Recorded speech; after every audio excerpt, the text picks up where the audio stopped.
Hello, everyone. Welcome back. Today, we will look at a very instructive game played by my student Ari a couple of days ago. Ari is rated a little bit over 1600 USCF, and I think he's underrated, and he keeps getting better and better. And this was a very instructive game which he played, and an additional reason to look at it is because it was Ari's birthday a very short time ago. So happy birthday to Ari, and let's learn from this game.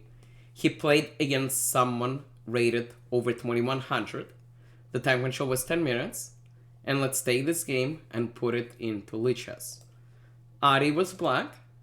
The game begins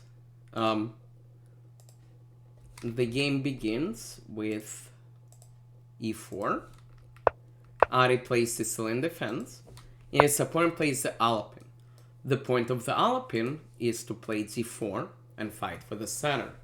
Black has two main moves, because there is a downside to playing c3, which is that this knight cannot go to c3.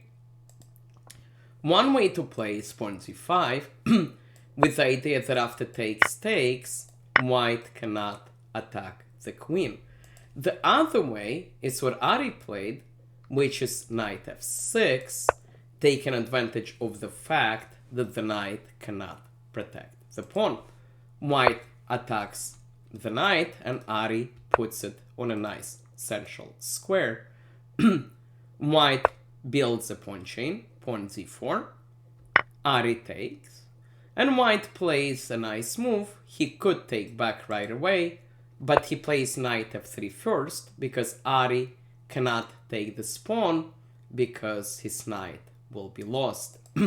So instead, he decides to challenge the center. White takes on g4, and Ari plays e6 to open the bishop. White develops his bishop. This is a nice piece. He gets ready to castle. Ari develops the knight, putting a lot of pressure on the center. White castles. Ari takes on e5. White takes back with a pawn, giving him more space. Ari develops the bishop, and white plays bishop e4, putting more pressure and potentially trying to give black an isolated pawn. And here is an instructive moment. A lot of people here with castle, and castle is a losing move because of the Greek gift sacrifice. White can take, play knight g5, with the idea of the queen coming here, and black is in big trouble. This is why Ari, well aware of this idea, plays pawn h6 first, making sure that the knight does not get to the g5 square, and only then is he going to castle. White plays queen e2, nice move, moving one step closer to connecting the rooks, also allowing his rook to come on this line. Ari castles. White plays rook d1 with a lot of pressure, and Ari allows white to win a pawn. Now, winning a pawn is a mistake, and we will see why. White took, black took, white took. White is up a pawn, but black has two bishops. Black has more active pieces. Black has a light square bishop, and white does not. He gave up his light square bishop, which means Ari gets to have a lot of fun with his bishop.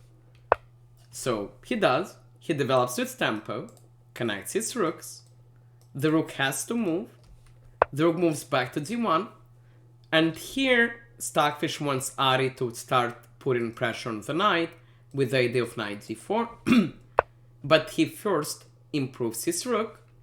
White develops the knight. Ari trades, takes. And only now he plays bishop g4. Again, with the idea of knight d4. White develops his bishop, and Ari continues with his plan. The queen is attacked, there is pressure on the knight, so the queen has to move, queen d3. And here Ari takes the knight, white takes back, and now we see the problem for white. He's up a pawn, but his king is open, black controls the light squares, and white does not have a light square bishop to challenge this guy. And black would love at some point to get his queen on this line. White plays knight e3, improving the knight, allowing for its rook to come in. Ari improves the rook. White plays queen e4, and now an instructive moment. Ari plays rook d4, it looks like he's winning a piece. And white sort of agreed, moved the queen, lost the bishop, and it's game over. White resigned, he's down a piece. However, this is an instructive moment. When you get to this position, to a position like this, where it looks like you're about to lose a piece, spend a lot of time. Because if you don't find anything, okay, you lose regardless, but you might be able to find something. If you play too quickly and lose a piece, you're just losing. The fact that you have all that extra time really does not matter. So in a key position like this, you need to take your time. You need to see, you need to try to figure something out, because if you rush, it's not going to help you. And in this position, white has a saving move, knight f5. Attacking the rook, attacking the queen. White did not find it and lost the game. A couple of key ideas I want you to remember. One is the idea of the Alapin play knight here and then challenging white's center. Ari play knight g5 and then taking on c4 and then challenging the center with d6. The second idea I want you to remember is the Greek gift sacrifice. Always be aware that if you castle and you don't have a knight here, your opponent might be able to do something like this, which is why Ari played h6.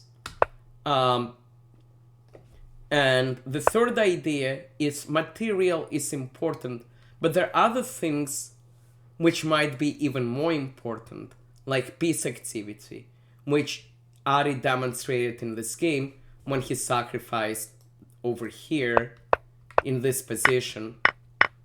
In this position, although white is up a pawn, Ari got a very nice position and went on to win very, very quickly. I hope you enjoyed the game. To Ari, you're 1613 right now. Keep playing, keep getting better. You're amazing, and I hope by next birthday you will be close to 2000. Happy birthday to Ari. Everyone else, thank you for watching, and I will be back soon. Thank you.